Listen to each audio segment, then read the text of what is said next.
Welcome to Inspired Artist Podcast with me, Porter Singer. I am so excited to be welcoming Alana Gentry today. We have been meaning to do this episode for quite some weeks, so we finally coordinated our schedules, and here we are. And this is a special episode because we're actually doing this as a cross post, we think. So this is going to be on my podcast and also on hers, which is called Inspired Grownups, which is pretty kismet. So Alana Banana, aka Alana Gentry, is a songwriter, foster mama, and kids content creator. She's been sharing music with kids for over a decade, has 3 children's albums, an interactive preschool app. Oh, I didn't know that. That's fun. And over 50 videos on YouTube as the Alana Banana Show. Aside from working with kids, Alana has been practicing yoga, meditation, and personal development for over 20 years.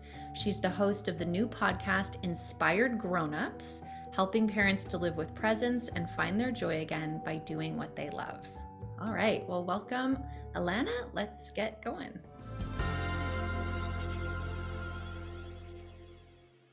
Hello, Porter. It is so good to see you here. Hello. I know. We finally did it. We finally did it. We talked a little bit beforehand, and that we've been in each other's, I want to say orbit. I like that word. In each other's orbit for many years, actually. Yeah.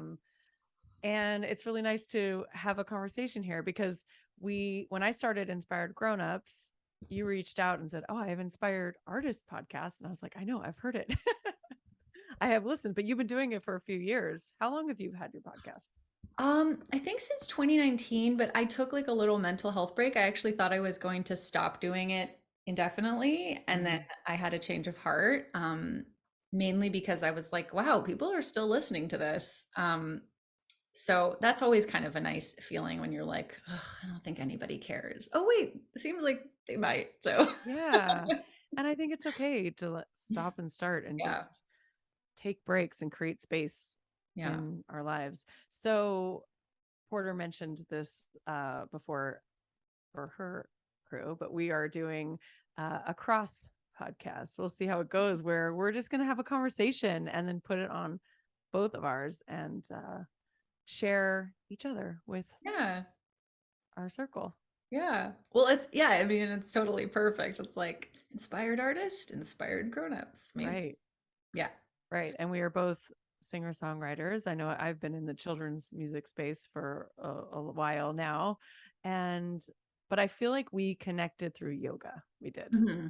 Yeah. I remember I moved back from New York. I'm from Los Angeles, but I moved to New York for a couple of years and then came back and went to a kirtan event in Santa Monica. And I remember meeting you there. I don't even know if you remember that, but I just gotten into the Kundalini world. It wasn't a Kundalini kirtan. It was, it was, I don't think you had even dove into that yet. Okay. And it wasn't me performing. It wasn't you performing. This was before you were performing. In that realm. And oh, wow. Okay. I didn't realize that. I feel like you were performing as a singer-songwriter, and I was too prior to that. And then I took a break, like you took a break from podcast. I took a break from performing and just dove into my yoga practice. And then after a few years, I discovered that I really just wanted to share music with kids and families in that way. So I still practice yoga. I don't practice Kundalini necessarily. I practice, I guess you would say vinyasa, or I still do breath work, but it's my own thing. I don't really adhere, and we don't have to go down that whole road because I know your audience knows that you were in the whole Kundalini world for so long and then got out. So if you want to know more, I mean, you can talk about it if you want to, but I don't feel like I know that you've done plenty of let's see what happens. Yeah, sure. It's true. It's kind of it's an evolving, I guess it's sort of like an evolving concept in my own brain, like how I see it has, keeps changing and keeps evolving. Mm-hmm. But basically, I mean, I don't practice anymore. I've become a little bit softer about other people practicing. I think that was a little cringy for me at first. And I was like, well, that was an important aspect for them. The yoga became sort of not important to me. It was more about the music. Right. I wasn't so invested in the yoga anyway. But yeah, And um, that's what drew me to the practice anyway, was the music, yeah, because I never worked with mantras before, and I never heard really kirtan music before. And it drew me in, just the music and the vibration of all of that. So I can imagine that's what drew you in as well. totally. Right. Yeah. And you have such a beautiful voice. For my listeners, Oh, uh as do definitely, you. thank you, but it's different. Thank you, but I feel like you have this ethereal, angelic voice that Hmm, is so healing and soothing. So I'm glad that you are still doing it, and that you are doing it in a different way yeah. these days. So tell me, well, how are you sharing your music these days? I actually that's interesting you asked, because this last weekend I actually spent 2 full days with Ram Dass, who, not the Ram Dass. Somebody texted me, was like, "You're working with the Ram Dass?" I'm like, "No, he's dead." So Yeah. not that one. The other Ram Dass, who produced my album The Cosmic Gift. Mm-hmm. And we did some pre-production, or all the pre-production, for this next album that I'm going to be doing, which is songs, like, for the first time in a very, very, very long time. And that it feels so healing to me. It honestly feels like an extension of the therapy I've been doing. Mm, You know? yeah. Yeah. Are these new songs that you're writing, or songs that you've written a while Well, ago? it's like the compilation of like three years worth of material. So I've had time to kind of curate. Like, I haven't been in a rush to make anything, because I have not felt like solid enough to feel like, oh my gosh, I have to make something. I actually went through a period, I'm not sure if you went through this too, of like, I don't know if I want to like put, that was one of the reasons I took a break from the podcast. It was like, I don't know if I want to put anything out there right now. Mm, Like, I don't know if what I have to say right now is like what I'm going to actually feel good about in a year. Like, yeah. um, because it was, yeah, I was like in process, in, I guess you're always in process, but Yeah. it was a confusing time. So I didn't want to rush to like create more. And I think this dawned on me when I had a conversation with someone on the podcast that, like, I felt was actually kind of crazy. Really? Yeah, it was a Did weird. you discover that while you were talking to them, or did you have a Yeah, I feeling was like, before?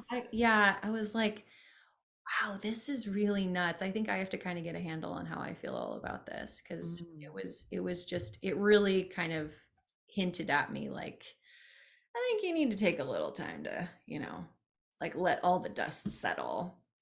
right. I So, hear you. I have taken breaks like that. Um, I mean, I guess in the children's music world, I mean, definitely in my 20s when I got into my yoga practice, I just took a break from sharing music. hmm. But in the last few years, I took a break when COVID hit, but that's also when I became a parent. Oh, And I really wanted to just spend all my time just being, I'm a foster parent. So it did taken us years to get to that place of opening up to that, doing that. mhm. And I just wanted to be all in, and I wasn't really thinking about recording or writing. Um, but going back to what you said of feeling like not sure if you wanted to share what you were feeling, I totally understand that. But I also think there's sometimes the songs that come out during those times. Well, one, they're therapy for us as songwriters, but also, I mean, as a human, we all go through really tumultuous or troubling times at different times in our lives. And I'm just saying, as a outsider, to listen to that might also be therapeutic. Well, yeah, no, so to clarify, those were the songs that I was writing. Oh, okay. Yeah, so I actually was sharing music. I feel like, but I was trying maybe not to talk about it so much Mm, for a little while. got it. So yeah, yeah, I Got agree. it. I Yeah. agree. Well, because for my listeners, you were sharing music for a while just in the Kundalini world, in as as kirtan music, Mhm. as mantra music, and then now you're going back to your original writings and as Porter Mhm. singer. Right, right. Yeah, Yeah. which I think is beautiful. Yeah. Yeah. So, It's really fun for me. I mean, we have a lot of parallels, and one of the things that we have in common is that I also used to work with kids. I used to teach children's oh, yoga. Did I tell you this? I don't think you told me this. No. Okay, this was the first thing that I did within the Kundalini yoga community, and I never at the time I hadn't done teacher training. I didn't even really practice Kundalini yoga, but I had Mm. taken a children's teacher training at the Golden Bridge Mm-hmm. with two really cute women who who ins- I don't even think I really advertised my. It was one of those things where it's like people just kept asking me. There was like a huge demand in LA for yoga, for Mm-hmm. kids yoga. Like everybody loved this idea of like providing it in their preschool and their elementary school and whatever. So I had a pretty solid gig of teaching yoga all around LA. This was only for maybe like a year or something, but it was really healing for me. It was really and they loved the music. Oh The- yeah. Yeah. Oh yeah, I can see that. I actually not I did a yoga teacher training for kids, not Kundalini, but just regular. I have Oh, never really? taught though. I just kind of took the training and didn't I don't know. Yeah. I haven't done anything with it. Maybe I will as my daughter gets older. Yeah. She'll be 2 next month. So I do sometimes will do like cat cows and downward dogs in the morning just to like warm up my body. So I grew up dancing. So I feel like that's how I got into yoga, was just to like continue to have flexibility, really. Hmm. Um, so I'll do a few things to, and she just wants to climb on me though. How old is she? She'll be 2 next month. Oh, that's so cute. Yeah. Yeah. I did this. My kids still ask me to do yoga with them, Mm, but it's like not anything you would recognize as yoga. yeah. So it's like they really like, I had to develop a bunch of different things for the yoga class to kind of make it interesting and accessible. So one of the things was I used this track, Hey Daddy by Oh, I can't even remember it's from the 80s. It's from my childhood, but it mentions different animals. And so we do like the different poses Yeah. while we're doing the song, and also like row, row, row your boat. Well, do that one, or hey diddle diddle with like cat cow. Uh, Cool. I I love really it. liked doing that sort of stuff, and my kids love that. So So how old are your kids? they're 9 and 6. It's surprisingly baby for them, but they really like it. That's It so must be kind of cute. comforting and familiar. That's so Yeah. cute. Well, I did listen. It was a few months ago when we initially were trying to get on this call together. I listened to one of your solo episodes, and you were talking about finding purpose again in Mhm. parenting. And I guess, as a songwriter, um, as a yogi, I know you're not fully practicing, but I feel like you have that essence of just, if we take off the labels of what really a yogi is, I feel like it's just somebody who merges the physical with the non-physical. Hmm. And I'm just wondering, how have you brought, I mean, are your kids musical? I guess that's one question. Or do they Yes. enjoy music? Are they into it? Have you always played it around them? I'm assuming you have, They but how has hate, that been? they, I think, and I'm not sure how this happened, but they associate my music with like something that takes me away from them. They don't Mm, like when I play music. My youngest son will actually tell me, I hate your songs. Stop playing your music. really? Yes. And how does that make you feel? I mean, he's very like direct and rude about a lot of things. I think it's kind of refreshing. He's just he's authentic to who he is. And He's that's actually why I like authentic. children. They're just real. They just say it like Yeah. it is. Yeah. Yeah. Yeah. Sometimes I don't know, I've tried saying like, that hurts my feelings. This is something that I really love, but I realized I don't even really think he's saying I hate your music. I think it's just like I don't like you having that. It feels like you're away from me Right. when you sing. That's how I'm interpreting it. My old yeah, neither one of my kids. It's funny because people always like when I've done minimal touring, but when I would do touring, people would come up to my kids and be like, "Oh, it must be so nice to have a mother that sings to you." And they're like, "No, gross." Like That's funny. so yeah, but they are musical. My son takes drum lessons. I told Mm-hmm. you I had to actually cancel their music lessons today. Oh, yeah. And my well, so my older son takes drum lessons. My younger son just started piano. He really wanted to do that, and he has very good music ear. The younger one, and has very specific music tastes. Like So what? I know that's what somebody asked. That's what Ramdas asked me, and I feel like I'm like, lately it's been like the SpongeBob playlist, but he likes this sort of hip hop track that was in the new movie. Um, he's gone through phases of listening to like, oh my gosh, my oldest went through this phase of having to listen to the instrumental in The Lion King called The Stampede. Oh He my, just wanted to listen to it over and over and over again. Um, that's yeah, so interesting. yeah. It's interesting what kids gravitate to. I used to, before I was a parent, I helped a couple of my friends with their kids part time. And one of them, even when he was a baby, he's now like 14, but when he was a baby, or early toddler, the only thing he wanted me to play in the car was classic rock. And if I turned it on anything else, Oh, he they would like that freak out. too. Yeah. Their dad really likes that, so they like that. Yeah. Yeah. That's But funny. I know I wonder, I mean, our daughter, she loves Lori Berkner. Do you know who Lori Berkner is? No. Oh, she's a great children's music artist who's been around for like over like 25 years Yeah. and just has really fun songs for kids, like Oh. thoughtful that kids gravitate towards, I think, because it gives them actions to do. And so we have Lori Berkner on heavy rotation at our house, but she also loves some of the Moana songs.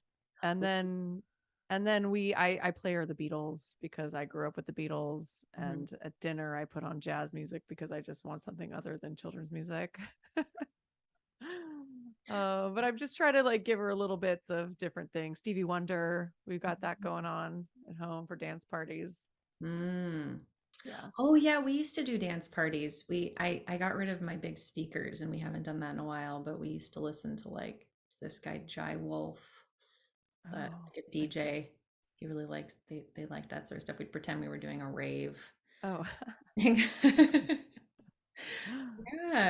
that's Yeah, funny. it's fun. It's fun introducing them to different music and and my oldest plays a lot of video games, so Mm. he was really into the Zelda music for a while, Oh yeah. which is actually quite pretty. It's like all Mm. instrumental, um, kind of classically arranged, like yeah, has like flutes and Yeah. Oh, that's so interesting. yeah. So I know when we reconnected and talked about podcast stuff, you were living in Mexico and Yeah, now so you're no back in longer. Seattle. Yeah, no longer. How long were you there? I was there from August to December. Oh, So, okay. yeah, a good chunk of time. And what were you doing down there? I was I was processing my fear of being controlled from all the COVID lockdown stuff. Oh, got Um, it. I was working through some relationship issues. I was rediscovering why my marriage kind of disintegrated. Um, yeah, I think I was just taking a break. I think it had been, I hadn't had since my divorce and since the whole Kundalini crumble, I hadn't had time to myself to really reflect on anything and process any of it. I just kind of had to go into like, making sure my kids were okay. And I was in a new relationship and maintaining that. And um, it was, it was time to kind of recalibrate. Got it. Yeah. I don't know how much you want to get into in please let me know if you're I'm not comfortable with I'm this. pretty But open book, so feel free to ask me. If I okay. don't want to answer it, I won't. But Yeah, I'm just curious because your ex-husband was also in the Kundalini world. Is that how you met? yes, yeah. Okay. And then is he still a part of that or is he no longer as well?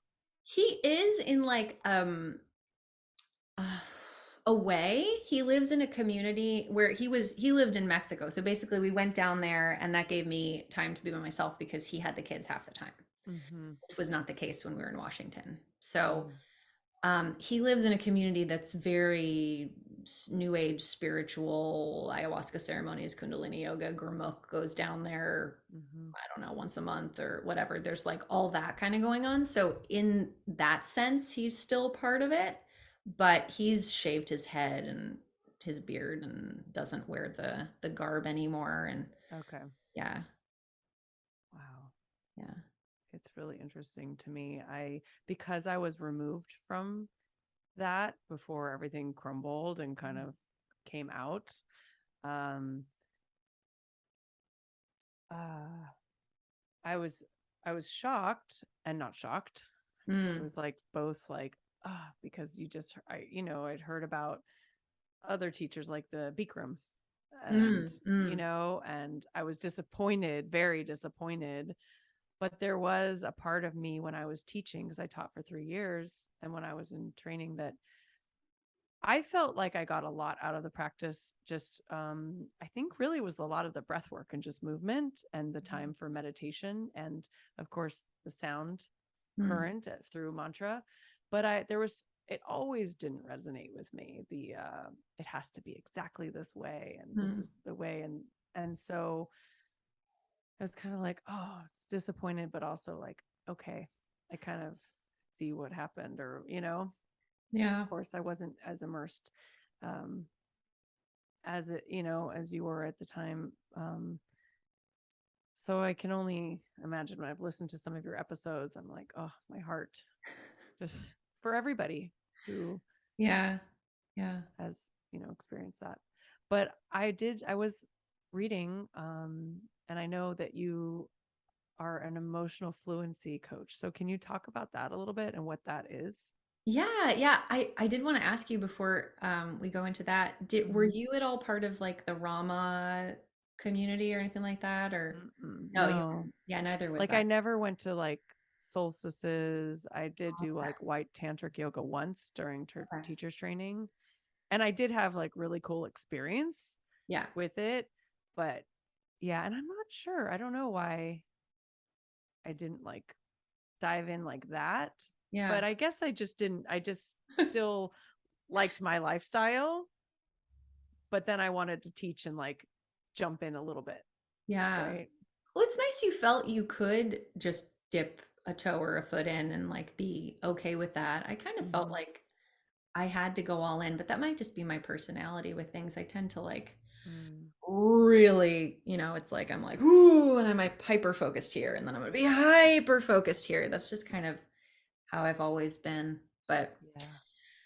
okay. Yeah, so I think I realized in the cult experience that one of the things that drew me so heavily towards it was this sense that I was going to be able to escape the uncomfortable emotions that I was experiencing. It seemed Mm-hmm. like Kundalini yoga, especially the music. I remember when like my first experience was hearing Sanatam's Rehman Shabed, and literally the thought I had was, I want to live in what that sound how that sound makes me feel. Like I want my world to be, I got what I wanted.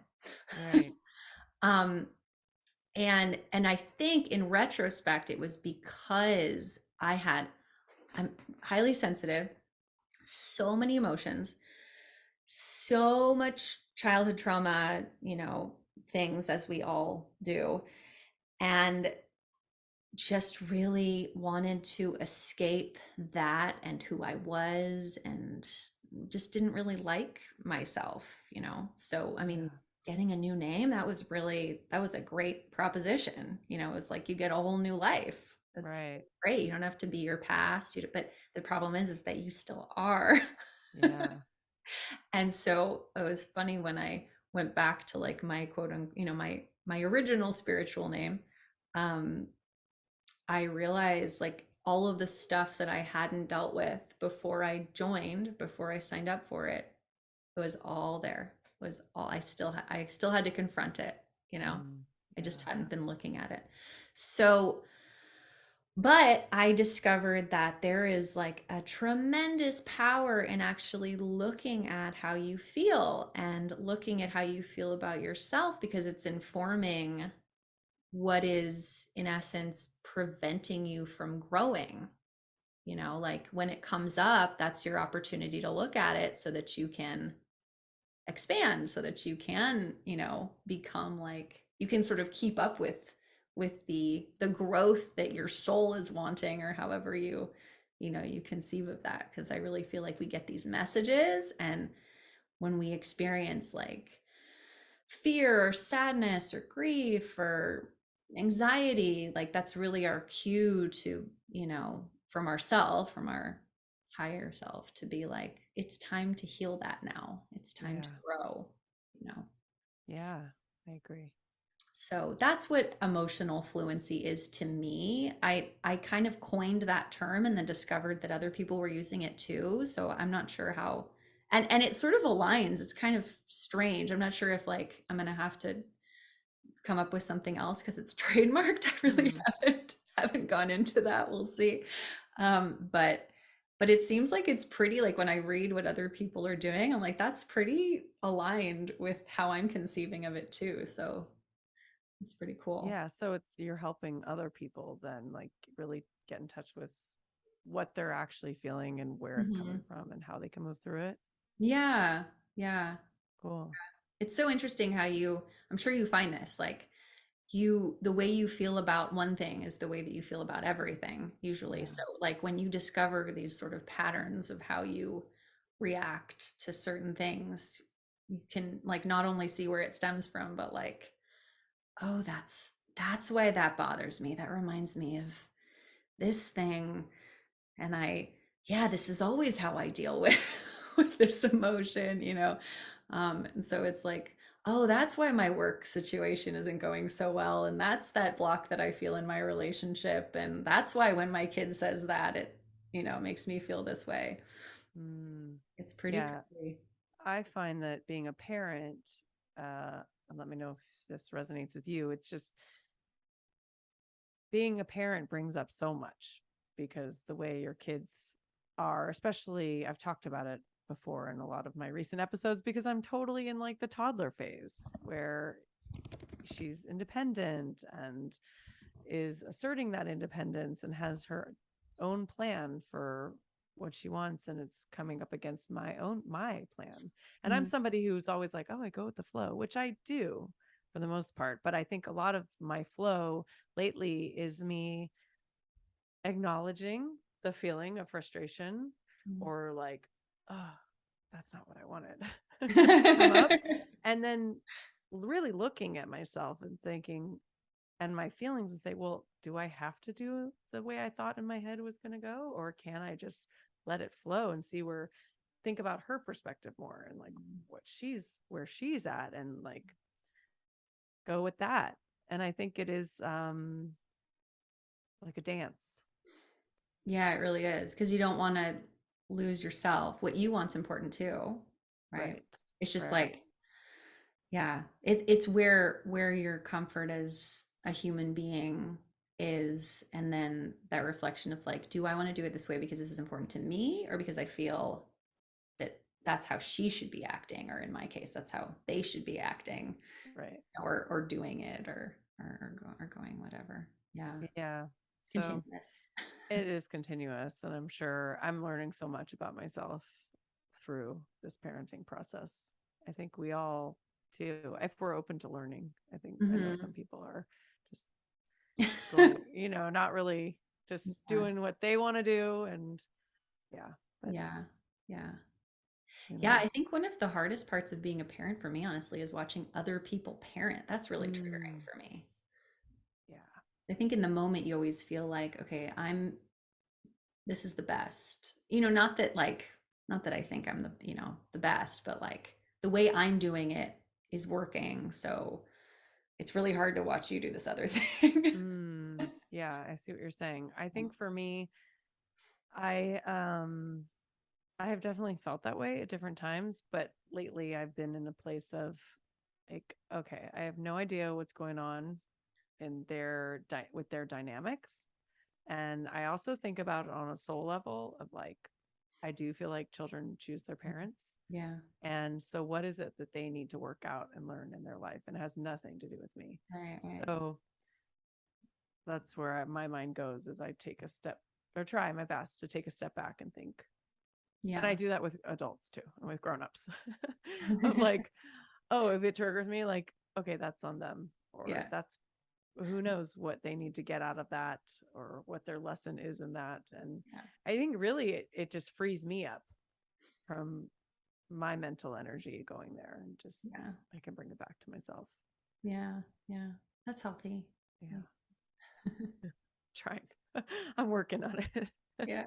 I think I had a lot more exposure actually to other parents when my kids were younger. We've been homeschooling for a while, and Mm, for the last 3 years, that's really meant sort of like isolated. That's not how I would consider homeschooling, normally, but just because of how the world has been, it's been a little bit more isolated than I would like it. We've started to make some friends, and that's cool. And I actually really respect the parents that I frequent. But I just remember that feeling, maybe like especially when I was maybe not my friends, but just like seeing people, like when you're like out in and you really don't understand that dynamic. So I think that is yeah. yeah.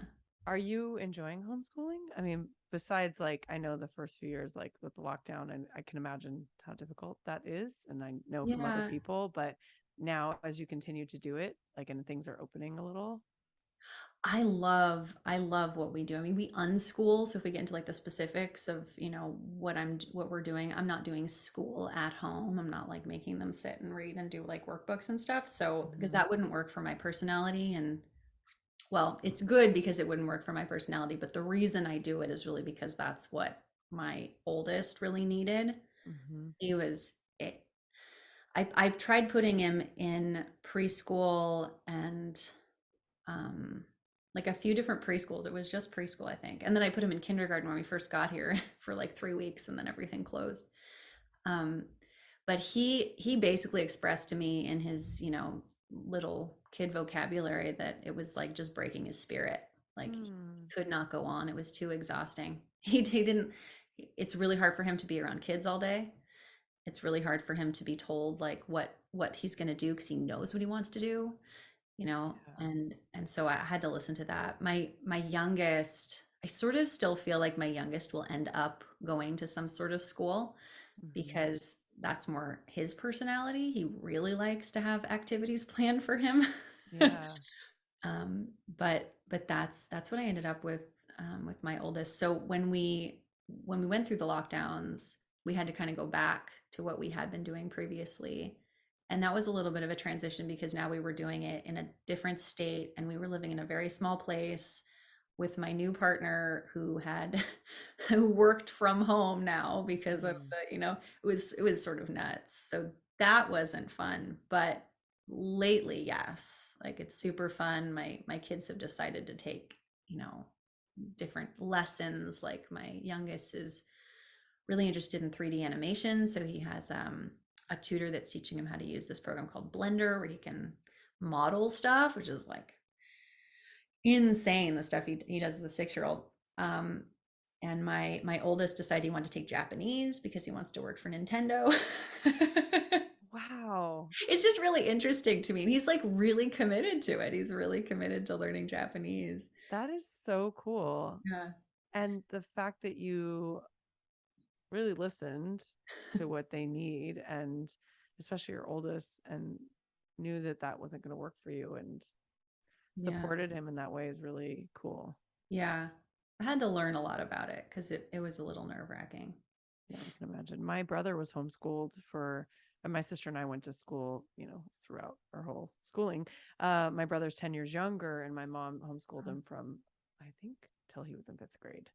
Oh, wow. mostly because, and this was in the 80s, because she didn't like, I guess they couldn't afford the school that she would have wanted to put him in at the time. And then she didn't like any of the way they were doing it in public school and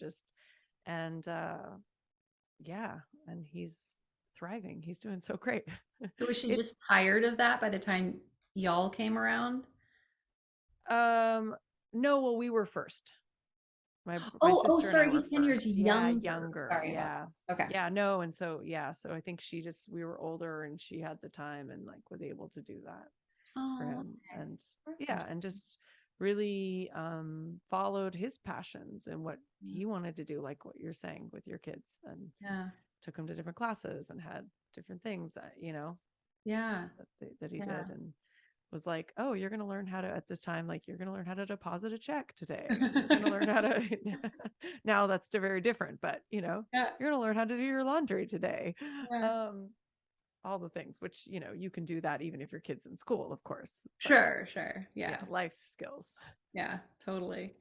I feel like we don't really like I don't think my parents ever felt like they needed to add additional, Mm, stuff. Maybe some families do. Yeah. yeah, I don't remember with us. My sister and I were dancers. Like, we went to dance classes and a lot. We were in a dance company. We wanted to, though. We were Yeah. like always at the studio, and that was what we really wanted to do at the time, besides school. So Did you do yeah, ballet? I did, but I was more of a tapper. I actually did not like Oh, ballet oh, I saw until, your tap video. Yeah. yeah, I had to take some ballet to be in this dance company, but it was more like jazz and tap. Mhm. Um, and then as I got to be a young adult, I liked ballet more. Mm. I feel like I understood it more, or just understood the technique of it, or why you would maybe start with ballet, but I didn't love the rigidity of it as a child. It wasn't my jam. I just wanted to make beats with my feet, like when I was tapping. I was like, yes, I like this. And then I got more into hip hop in like my early 20s, but yeah, and then it just moved to yoga, which I still definitely have living room dance parties all the time and still love to tap dance, Uh-huh. which is why I think it was when I became a children's music artist, I'm like, oh, I can tap dance. I could bring tapping into my performances. And it super just lit me up again. And I feel like tap dancing is kind of like riding a bike too, because you Okay. don't really forget the rhythms. I mean, definitely you have to practice to get it like on time, but I didn't, it was amazing to me how I was like, oh, I remember this. And That is amazing. yeah. When did the music come in? Like, when did you learn how to play guitar and all that? Well, I always loved music and loved to sing. I started playing piano as a kid, probably around like 8 or 9, but Okay. I didn't really like to practice.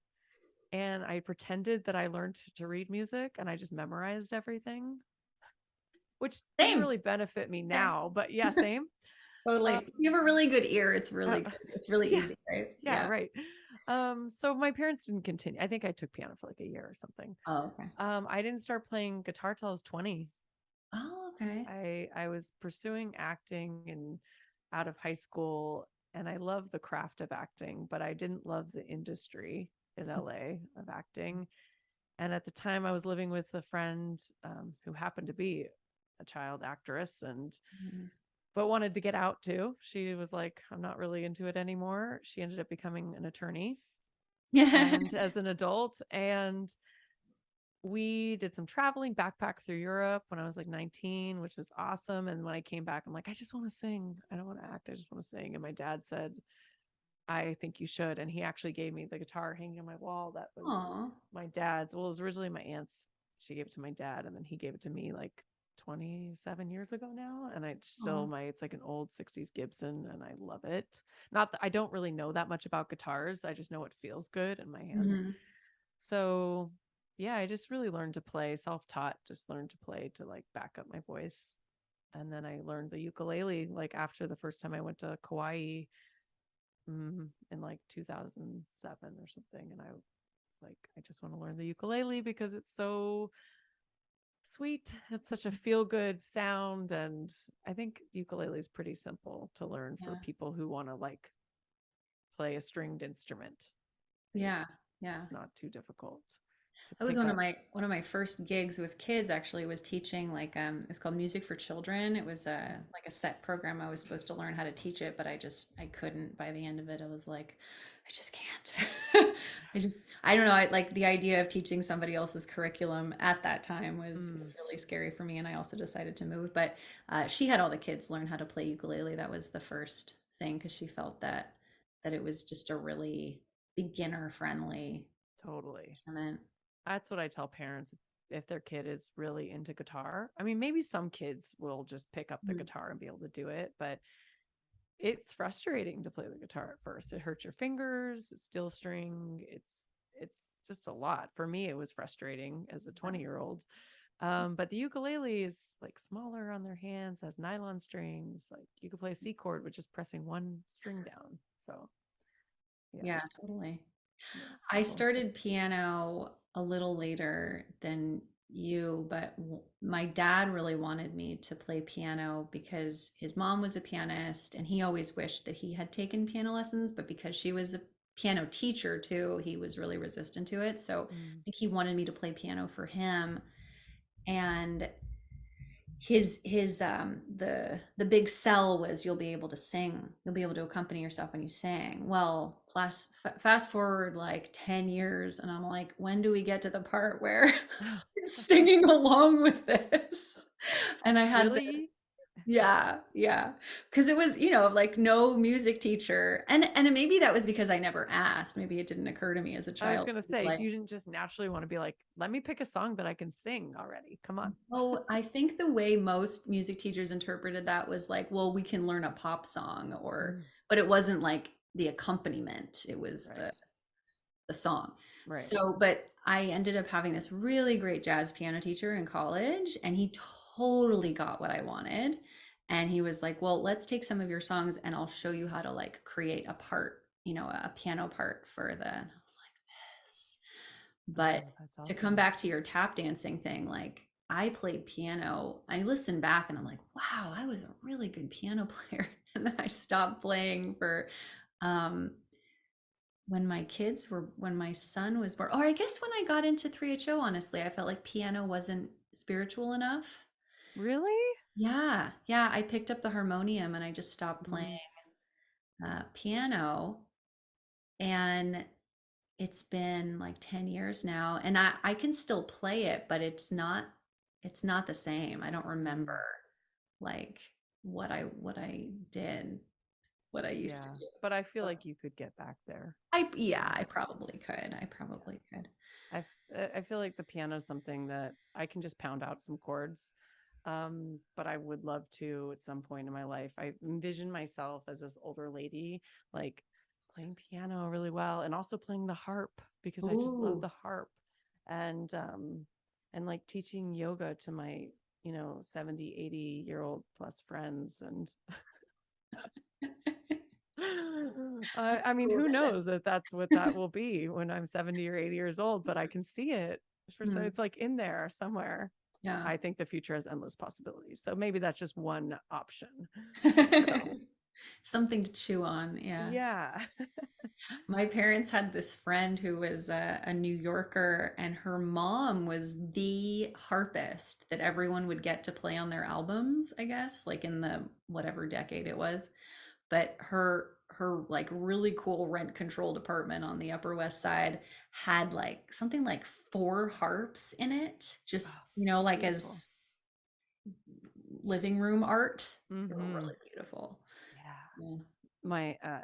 My husband Eric, his cousin Helene Anderson is her name. She was on my podcast like a few months back. She's does sound healing and has is a classically trained pianist Mm. and vocalist, but got really into all the sound healing, the bowls and but she just started playing the harp and it's so beautiful. And so she incorporates that into the sound healing and sound baths, which is so lovely. I love it so much.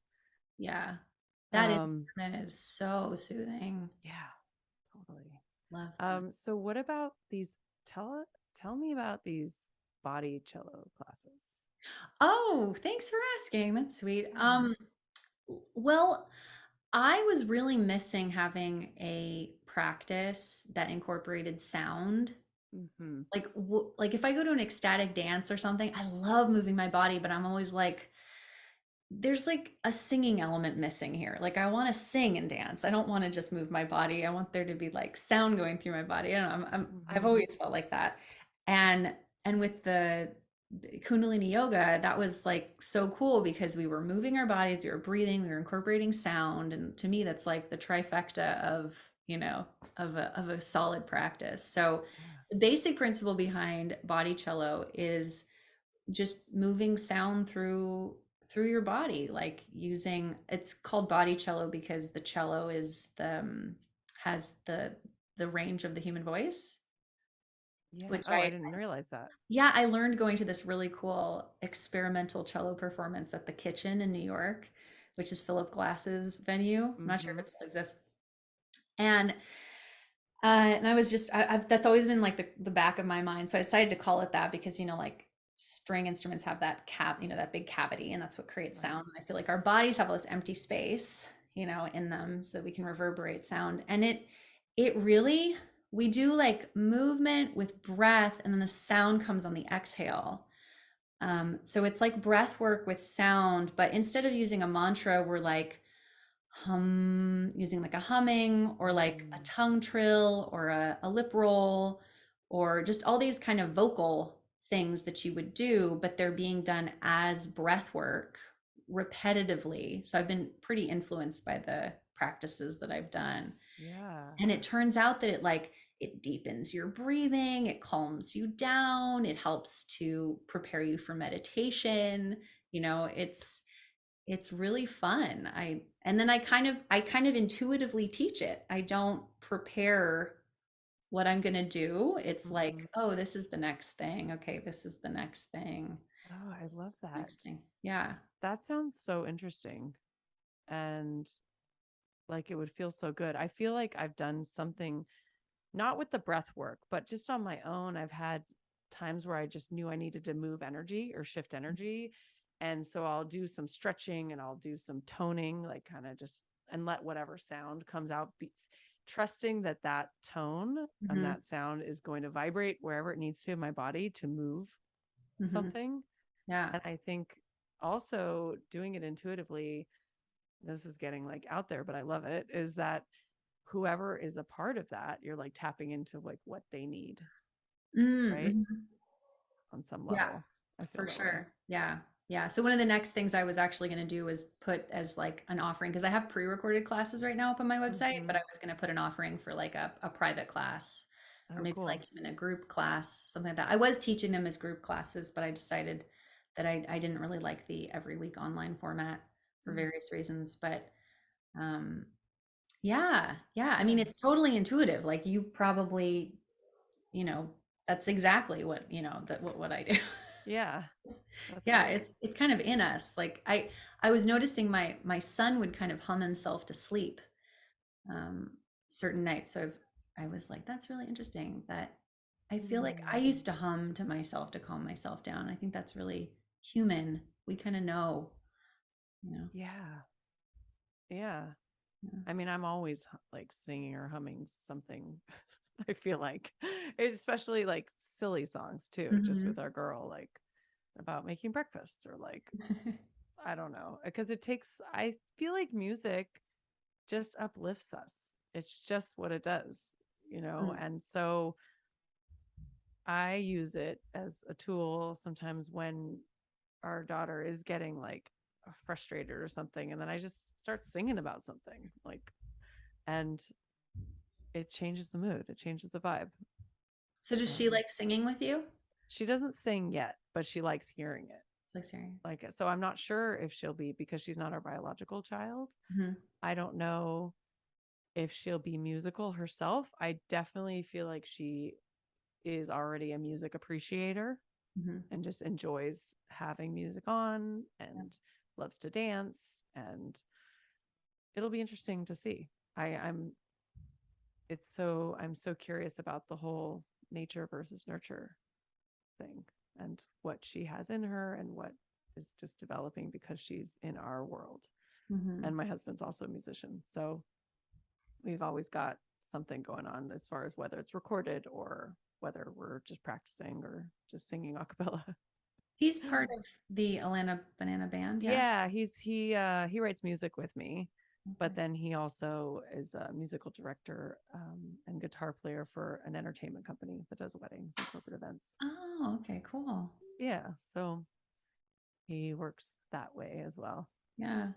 What's a good Yeah. location for you? The LA area. Yeah, definitely. I mean, actually, he travels a lot for his, so it's like a lot of Oh, okay. Santa Barbara, San Diego, up to Seattle, up to the Bay Area a lot. Mm. So West Coast mostly. Mhm. Idaho, there's some beautiful places in Idaho to get married.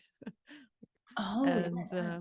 yeah, Montana, he goes there sometimes. So Oh, wow. even Hawaii, that's one amazing thing is we've been able to go to Hawaii a handful of times for his work, and I just hop along. I mean, I buy myself a ticket, but or Yeah, we yeah. buy a ticket, but yeah, Oh, that's super cool. yeah. What does that mean? Like he arranges music for the event or he is in Well, charge of sound or? he does as a musical director, he would get like charts together. I mean, a lot of it's online. A lot of Mhm. players have iPads and stuff, but getting just so everybody has the same charts, or also like horn parts, he might help put together charts for that.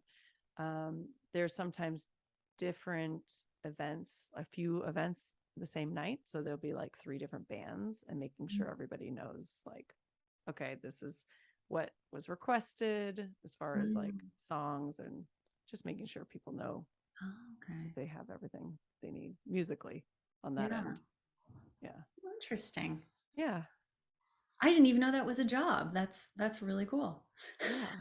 Yeah. I guess some people, the company he works for is called Ben Malaire Entertainment. So Ben Malaire is a singer as well. So sometimes he'll sing on the events, but there's also other lead singers and he just like coordinates. But now it's grown into a company where he has people helping to coordinate. There's, Wow. sound person, all the different musicians. Um, yeah. That's so Um, cool. yeah, but I think it helps to have somebody like Eric, to my husband, to make sure everybody's on the same page musically. Yeah, yeah. No, my friend got into the wedding singer kind of gig, and one of the things that she's like super surprised about, and she's not sure if she wants to do it, was just how much administration she's had to do. Yeah, So yeah, yeah, it's a totally. big job. Yeah, it is a big job. But as far as being, I know he feels like when he's there, he's like, mostly everybody's happy at a wedding. Mostly. So you're kind of, it is a good Right, vibe right. going into it. Towards the end of the night can get a little tricky with, alcohol, depending if people are partaking in that, but Right, right. wanting Yeah, to get on stage and like sing a song. that's funny. I know, but Well, I feel like for my podcast, you should give your like where people can find you and yeah. all that, and maybe I'll do Yeah, it vice versa. afterwards. Yeah. Yeah. Yeah. Well, people can, find me. I'm most active on Instagram at the Yeah. Alana Banana Show. And that's also where you can find our children's music. I would say it's for preschoolers, 2 to 5. And our YouTube channel is all the Alana Banana Show. And then my podcast for parents is Inspired Grownups, wherever you get your podcasts. Cool. And I will Yeah. link those in the podcast description. Cool. And how For about me, you? And where yeah, can people find you? yeah, for me, portersinger.com, I think is the most comprehensive place for people to go visit. You can sign up for my newsletter there and you get a free live track. I am I think I'm most active on YouTube probably. My YouTube Cool. artist channel is just Porter Singer. And I do post on Instagram. I'm consistent sometimes.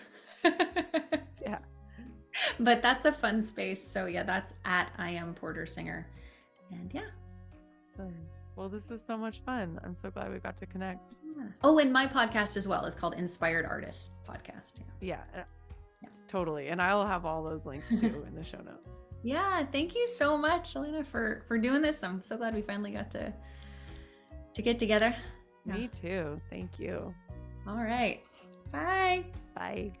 Thank you for tuning into the podcast. Please remember to like, rate, subscribe, whatever your service offers you as a way to engage and let others know that you're enjoying it so it gets shared with more people. For all news updates on what I am doing, you can go to my website, portersinger.com, sign up for my mailing list, and get a free track as a thank you. All right, I will see you in the next episode. Bye.